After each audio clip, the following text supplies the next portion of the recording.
Barang siapa baca Yasin karena mengharap wajah Allah ikhlas, Allah akan ampuni dosa-dosanya yang telah lalu. Maka bacalah ketika di sisi orang yang meninggal di antara kalian. Yuriduna an yutfi'u nurallahi biafwahihim. Ada beberapa hadis-hadis yang berkaitan tentang keutamaan surat Yasin ya.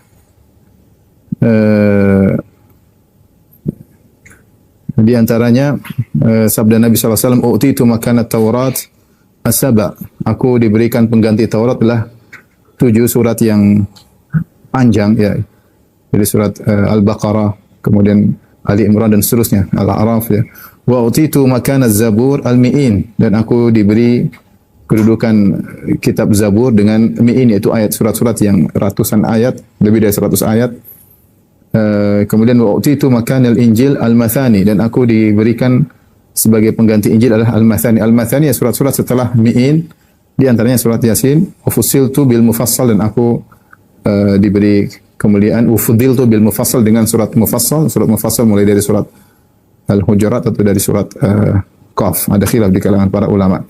Di antara surat Al-Mathani adalah surat Yasin. Adapun keutamaan surat Yasin ya, maka datang dalam hadis-hadis, namun sebagian mengatakan seluruh hadisnya adalah dhaif. Dan bahkan ada yang maudhu', yang palsu ya.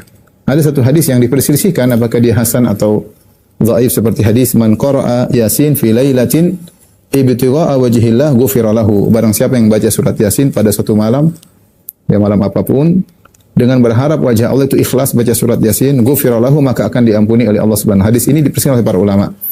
Ada yang mengatakan dhaif, ada yang mengatakan beberapa jalan sehingga naik menjadi hasan li ghairihi. Tapi asalnya dia adalah hadis yang dhaif. Sebenarnya mengatakan seluruh hadis tentang surat Yasin adalah dhaif ya.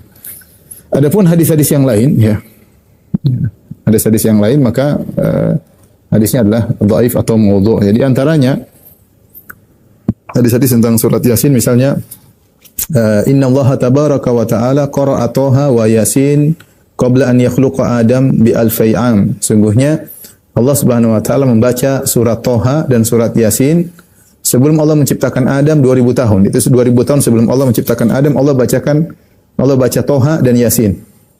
Falamma sami'atil malaikatul Qur'ana qalu, tatkala malaikat mendengar tentang surat ini Thaha dan Yasin, maka mereka berkata, qalu tuba li ummatin yanzilu hadza alaihim. Sungguh beruntung suatu umat yang turun kepada mereka 2 surat ini. Wa tuba li alsunin tatakallamu bihadza, dan sungguh beruntung lisan-lisan yang membaca surat ini. Wa tuba li ajwaf tahmilu hadza, dan beruntung rongga yang membawa surat ini, yang menghafal surat ini. Namun hadis ini dhaif ya. Hadis ini dhaif ya.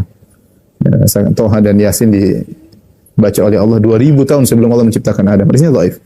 Kemudian juga di antara hadis yang dhaif, bahkan sangat dhaif, bahkan disampaikan oleh para ulama dengan hadis maudhu', hadis palsu. Man dakhala al-maqabir fa qara'a surat Yasin khuffifa anhum yawma idzin wa kana lahu bil adadi man fiha hasanat. Barang siapa yang membaca ketika masuk di kuburan, maka dia baca surat Yasin, maka akan diringankan bagi penghuni kubur tersebut ya. Dan baginya yang membaca mendapatkan pahala sejumlah orang yang dalam kuburan tersebut. Ini hadis ini seakan-akan menganjurkan kalau orang ke kuburan baca surat Yasin. Tapi hadisnya maudhu'. Hadis maudhu', hadis palsu. Ini bukan sekedar dhaif, bukan dhaif jiddan, tapi sampai pada derajat maudhu', palsu. Maka tidak boleh diriwayatkan dari Nabi SAW kecuali dijelaskan bahwa ini hadis palsu. Karena kita tahu hadis palsu hukumnya berbeda. Kata Nabi SAW, man kadzaba alayya muta'ammidan falyatabawwa maq'adahu minan nar. Siapa yang sengaja berdosa atas namaku, maka siapkan kaplingnya di neraka jahanam. Maka seorang ketika meriwayatkan hadis ini harus jelaskan ini hadis palsu. Tidak boleh dia meriwayatkan seakan-akan ini perkataan Nabi SAW. Kemudian di antara hadis palsu yang lainnya, kata Nabi SAW atau disandarkan kepada Nabi, inna likulli syai'in qalban. Sesungguhnya setiap sesuatu ada jantungnya atau ada qalbunya. Wa qalbul Qur'an Yasin, dan jantung atau qalbu dari Al-Qur'an adalah Yasin, surat Yasin. Wa man qara'a Yasin, barang siapa baca surat Yasin, kataballahu lahu bi qira'atiha qira'atul Qur'ani 10 marrat. barang siapa yang baca surat Yasin, Allah akan mencatat baginya seperti menghatamkan Quran 10 kali. Seperti menghatamkan Quran 10 kali. Ya, makanya orang kadang semangat baca surat Yasin sampai orang, karena di antaranya ada hadis palsu ini, siapa yang baca di jantungnya Al-Quran, yang udah punya jantung Al-Quran ya sudah kita pegang utama dari Al-Quran ya, surat Yasin.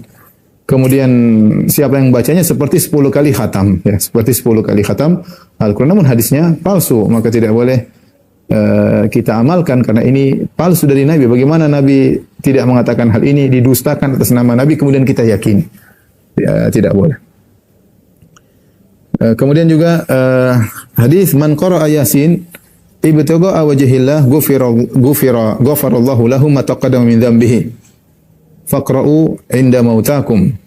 Barang siapa baca Yasin karena mengharap wajah Allah ikhlas, Allah akan ampuni dosa-dosa yang telah lalu. Allah akan ampuni dosa yang telah lalu. Faqra'uha 'inda mautakum, maka bacalah ketika di sisi orang yang meninggal di antara kalian. Ini juga hadisnya dhaif ya. Sehingga diamalkan oleh sebagian orang untuk baca Yasin ketika orang meninggal ya. Datang dalam sebagian asar dari sebagian salaf, mereka baca Yasin bukan ketika orang meninggal, tapi masih hidup ya. Masih hidup, ihtidhar akan meninggal, maka dibacakan Yasin, bukan setelah meninggal. Kalau dia masih dalam kondisi sekarat, bacakan Yasin, bacakan Al-Quran bermanfaat ya. Surat apapun, di antaranya surat Yasin. Ya, adapun membacanya setelah bagi dia meninggal ini, maka hadisnya dhaif. Di antara hadis dhaif juga tentang Yasin, man qara'a Yasin fi sadrin nahar, siapa yang baca surat Yasin di awal hari, yaitu di pagi hari, qudiyat hawaijuhu, maka segala keperluannya akan dipenuhi oleh Allah Subhanahu wa taala. Ini juga hadis dhaif ya. Ini juga hadis dhaif. Maka semua hadis-hadis yang berkaitan dengan Yasin dihukum oleh para ulama dengan hadis yang dhaif. Meskipun kita akui bahwasanya sebagian ulama ya mereka mungkin melihat begitu hadis yang banyak atau ada sebagian hadis yang dianggap hasan oleh mereka sehingga mereka kemudian mengamalkan hadis tersebut. Seperti tadi hadis yang barang siapa man qara'a Yasin fi lailatin ibtigha wajhillah, barang siapa yang membaca surat Yasin di suatu malam mengharap wajah Allah, ghufira lahu, maka akan diampuni oleh Allah Subhanahu wa taala. Al-Imam Ibnu Katsir dalam tafsirnya berkata, walihada qala ba'dul ulama, dia menukil pendapat sebagian ulama yang menganjurkan untuk membaca surat Yasin. Qala ba'dul ulama, berkata sebagian ulama, min khasaisi hadhihi surah annaha la tuqra inda amrin asirin illa yasarahu Allah. Di antara keistimewaan surat ini tidaklah dibaca pada perkara yang sulit kecuali Allah mudahkan. Ya. Wa ka'anna qira'ataha indal mayyit litanzila rahmah wal barakah, seakan-akan dibacakan kepada mayit supaya turun rahmat dan keberkahan. Waliyashula alaihi khurujur ruh, dan agar mudah ruh keluar dari jasadnya ketika sakaratul maut, wallahu a'lam. Ya, namun ini sebagaimana dikritik oleh ulama, ini ijtihad dari sebagian ulama yang dinukil oleh Ibnu Katsir rahimahullahu taala. Yang kemudian hadisnya adalah dhaif ya. Sebagian orang berdalil kita dengan baca surat Yasin maka kemudian dimudahkan urusan ya. Tapi dibantah oleh sebagian ulama ya.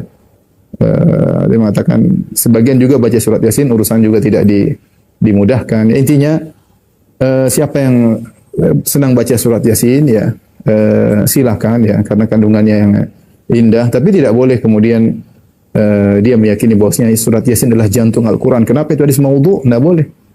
Hadis maudhu tidak boleh diyakini. Gimana itu hadis palsu kemudian kita yakini?